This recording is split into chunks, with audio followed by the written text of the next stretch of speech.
नमस्कार दोस्तों, कैसे हैं आप सब। आशा करती हूँ आप सब भी अच्छे होंगे। आपका स्वागत है हमारे YouTube चैनल पर।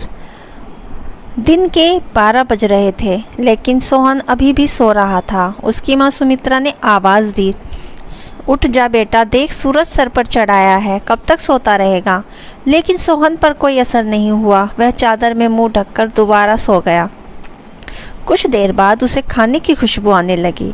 दाल में तड़का लगते ही उसे ज़ोर से भूख लगने लगी। सोहन उठा और सीधा माँ के पास रसोई में पहुँच गया।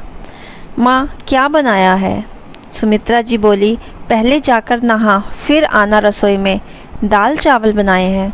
दाल चावल सोहन को बहुत पसंद थे। वह फटाफट आंगन में गया और हैंडपंप से बाल्टी भरने लगा। इसी बीच उसे याद आया कि उसने दांत तो मांजे ही नहीं। उसने फटाफट मंजन लेकर दांतों को रगड़ लिया और मग्गा साबुन लेकर बैठ गया नहाने। जल्दी से नहाकर कपड़े पहनकर रसोई में पहुंच गया। तब तक खाना तैयार हो चुका था। माँ ने खाना परोस दिया। खाना बहुत ही स्वादिष्ट था। सोहन ने भरपेट खाना खाया। वह खाना खाकर उठा तो माँ ने टोक दिया, अब कहाँ चल दिया? सोहन, माँ, लगता है खाना कुछ ज़्यादा ही खा लिया। बहुत तेज़ नींद आ रही है, मैं तो सोने जा रहा हूँ। सुमित्रा जी कहती हैं, हे भगवान, अभी 1 घंटे पहले ही तो सोकर उठा है। तुझे बस सारा दिन यही काम है, उठो, खाओ और सो जाओ। तुम्हें पता है तुम्हारे पिता खेत में कितनी मेहनत करते हैं, तब हमें 2 वक्त की रोटी मिलती है। कुछ नहीं तो जाकर उनकी मदद ही कर दिया कर। उनके लिए खाना ले जा, मैं अभी तैयार कर रही हूँ। सोहन पर तो जैसे दुखों का पहाड़ टूट पड़ा। माँ, तुझे पता है कितनी धूप है। पहले एक बार मैं खाना देने गया था, आकर कितना बीमार पड़ गया था। तुम ही चली जाना, मैं तो सोने जा रहा हूँ। सुमित्रा को बहुत गुस्सा आया। इससे पहले वह कुछ कहती, सोहन तेजी से अपने कमरे में जाकर सो गया। सुमित्रा खाना लेकर खेत में पहुँची। कबीरदास बहुत मेहनत से खेत जोत रहे थे। सुमित्रा जी, सुनो जी, पहले खाना खा लेते। कबीरदास कहते हैं, अरे तुम इतनी धूप में क्यों परेशान होती हो, सोहन के हाथ से खाना भेज देती। सुमित्रा जी कहती हैं, हमारे तो भाग्य ही फूट गए। ऐसा आलसी बेटा मिला है, बस खाता है और सो जाता है। भगवान जाने इस लड़के का क्या होगा। चिंता मत करो, एक दिन सब ठीक हो जाएगा। सोहन के माता पिता सोहन की आदत से बहुत परेशान थे। वह कोई भी काम नहीं करता था, बस सारा दिन सारी रात सोता रहता था। एक दिन सोहन के पिता ने कहा, बेटा, मैं खाद और यूरिया लेने शहर जा रहा हूँ। 2 दिन लग जाएंगे, फसल तैयार होने वाली है। तू सुबह खेत पर चले जाना और सारा दिन वहीं रहना। शाम को खाना खाकर रात को वहीं सोने चले जाना। कहीं कोई जानवर खेत में न घुस जाए या कोई हमारी फसल को नुकसान ना पहुँचा दे। सोहन कहता है, पिताजी, मुझसे ये सब नहीं हो पाएगा, आप माँ को बोल दीजिए। कबीरदास, नालायक, खेत की देखभाल आदमियों का काम होता है। अगर मुझे पता लगा तू खेत पर नहीं गया या फसल को कोई नुकसान हो गया तो तेरी खैर नहीं। सोहन डर गया। वह पिता के जाने के बाद माँ से बोला, माँ, सुबह जगा देना, नहीं तो पता नहीं पिताजी क्या करेंगे। सुमित्रा मोहन को सुबह 4 बजे जगा देती है। सोहन हाथ में फावड़ा लेकर खेत में पहुंच जाता है। वहां जाकर देखता है चारों ओर ठंडी हवा चल रही थी। वह एक पेड़ के नीचे बैठ जाता है। तभी उसे हल्की हल्की रोशनी नज़र आती है। पूरा खेत लाल रोशनी से भर जाता है। सोहन ने यह सब पहली बार देखा था। वह आश्चर्य से सब देख रहा था। कुछ ही देर में सूरज उगने लगा।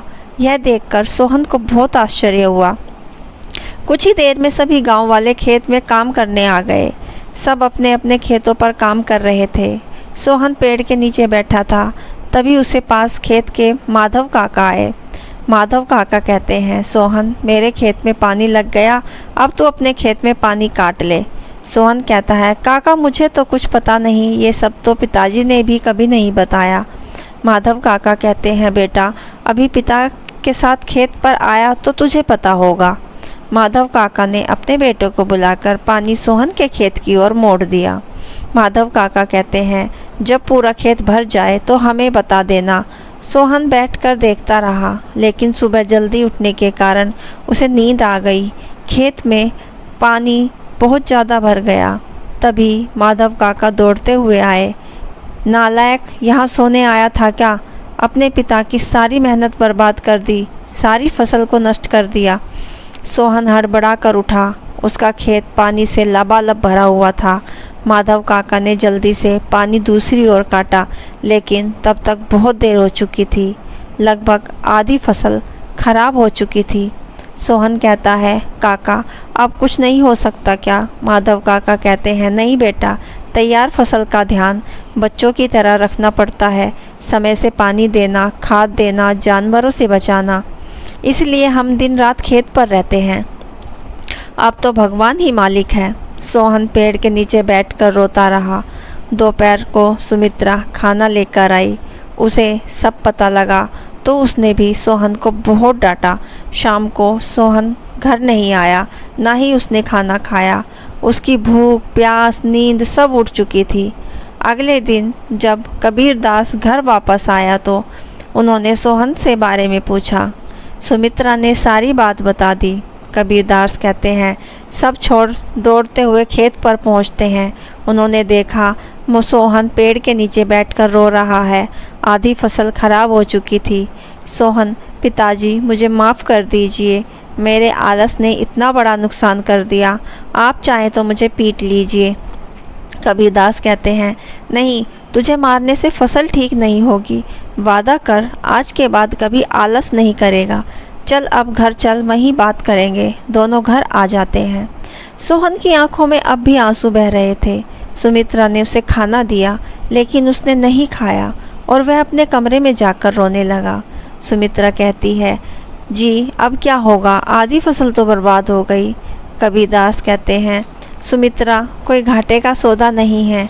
आधी फसल देकर अगर बेटा सुधर गया तो यह काफ़ी है। कबीरदास ने सोहन को बुलाया। कहा, बेटा अब तो नुकसान होना था, हो गया। अब हमें कल से आधे खेत की फसल उखाड़ कर दोबारा बोनी होगी। सोहन कहता है, पिताजी आप बाकी आधे खेत में खाद यूरिया लगाकर उसे काटने का इंतज़ाम कीजिए। मैं इस पर अकेले काम करना चाहता हूँ। अगले दिन सुबह 4 बजे सोहन अपने पिता के साथ खेत पर पहुँच गया और पिता के बताए अनुसार खेत पर काम करने लगा।